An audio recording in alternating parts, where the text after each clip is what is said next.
इशफाक अहमद लिखते हैं कि आदमी औरत से मोहब्बत करता है जबकि औरत अपनी औलाद से मोहब्बत करती है।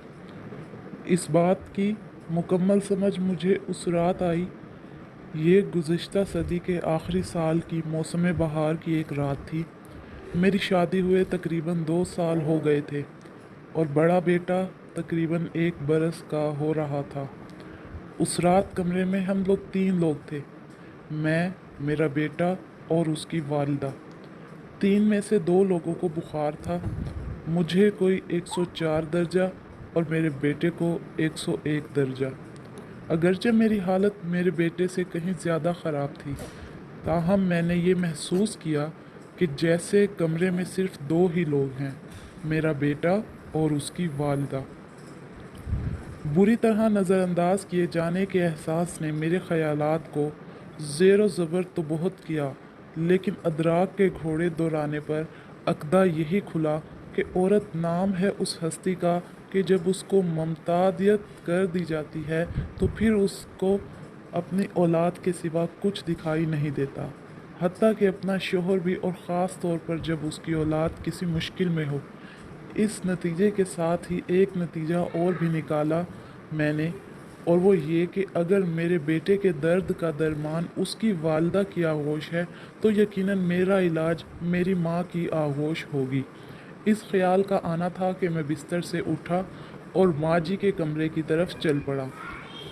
रात के 2 बजे थे, पर जूँ ही मैंने उनके कमरे का दरवाज़ा खोला तो वो फ़ौरन उठकर बैठ गईं, जैसे मेरा ही इंतज़ार कर रही हों। फिर क्या था, बिल्कुल 1 साल के बच्चे की तरह गोद में ले लिया और तवज्जो और मोहब्बत की इतनी हैवी डोज से मेरी थेरापी की कि मैं सुबह तक बिल्कुल भला चंगा हो गया।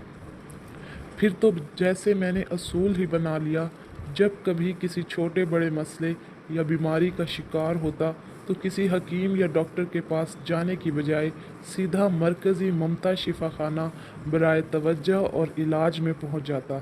वहां पहुंचकर मुझे कुछ भी कहने की ज़रूरत ना पड़ती, बस मेरी शक्ल देखकर ही मसले की संगीनी का अंदाज़ा लगा लिया जाता। मेडिकल इमरजेंसी डिक्लेयर कर दी जाती, मुझे मेडिकल सुप्रिटेंडेंट के ही बिस्तर पर लिटा दिया जाता और उनका ही कंबल उड़ा दिया जाता। किसी को यखनी का हुक्म होता तो किसी को दूध लाने का ख़ानदानी मुआलिज की हंगामी तलबी होती। अलगर्ज तवज्जो और मोहब्बत की इसी हैवी डोज से आगोश थेरापी होती और मैं बीमारी की नोयत के हिसाब से कभी चंद घंटों और कभी चंद पहरों में रुबा सेहत होकर डिस्चार्ज कर दिया जाता। वो लिखते हैं कि ये सिलसिला तकरीबन 3 माह कबल तक जारी रहा।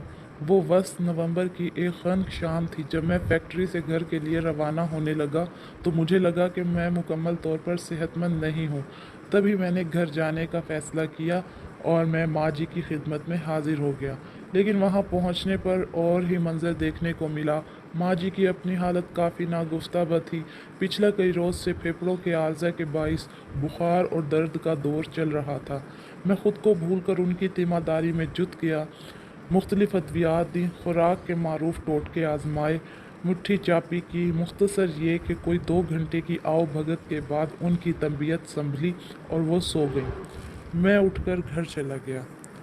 अभी घर पहुँचे आध घंटा ही बमुश्किल गुजरा होगा कि फ़ोन की घंटी बजी। देखा तो छोटे भाई का नंबर था। सो तरह के वहमे एक पल में आकर गुजर गए। झट से फ़ोन उठाया और छूटते ही पूछा, भाई सब खैरियत है ना? भाई बोला, सब खैरियत है। वो असल में माँ जी पूछ रही हैं कि आपकी तबीयत नासाज थी, अब आपकी तबीयत कैसी है? वो इशफाक अहमद लिखते हैं कि उस रोज़ मेरे जहन में माँ की तारीफ़ मुकम्मल हो गई थी। माँ वो हस्ती है जो औलाद को तकलीफ़ में देखकर अपना दुख अपना आप भी भूल जाती है।